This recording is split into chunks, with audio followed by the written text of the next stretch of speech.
was saying earlier that 15, 16 years ago, when we had the Labour government, they introduced something called academies, and it was to try and get schools that were failing to improve them schools that were failing.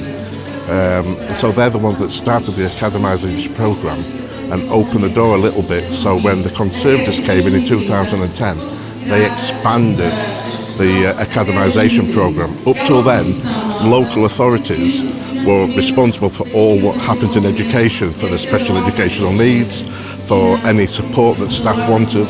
They're the ones that ran it. But because of the academisation programme, the Conservatives just opened it up, and any schools could become an academy.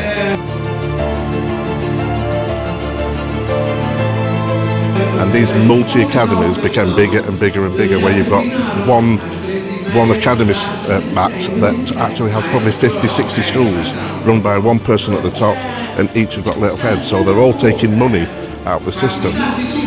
It was aimed that this will improve schools, it will improve education for the students, and over 14 years there's been no evidence at all of it.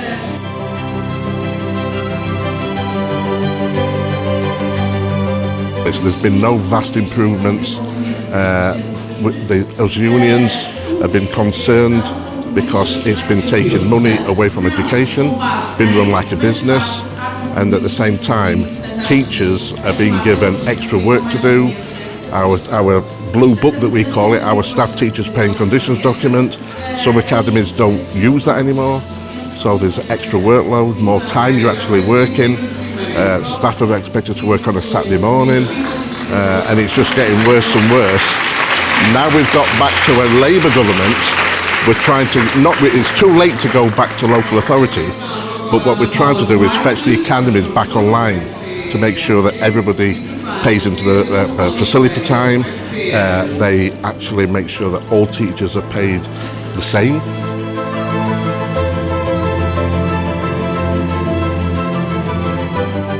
You know, so anywhere you work in the country, you get the same amount of money, and that you all get reasonable professional development.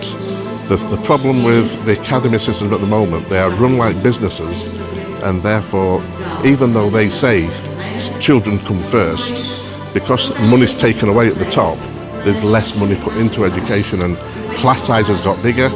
When my school was taken over by academy, just an example, I teach maths, and we had 9 sets in 1 year that had 30 pupils at the top end, and a small class of about 7 or 8 that needed that special, you know, teacher that could work with them and give them more time.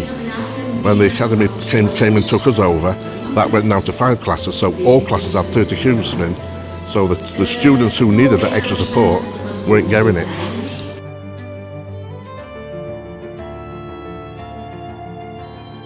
Now, I'd say what happened to us in England, it's different in Scotland and Wales, but in England, we went away from local authorities because it opened the door for academies, private business to take over, and therefore the local authorities had no say, and the government in a way had no say. They're the ones that were supposed to have the overview of them, but they didn't.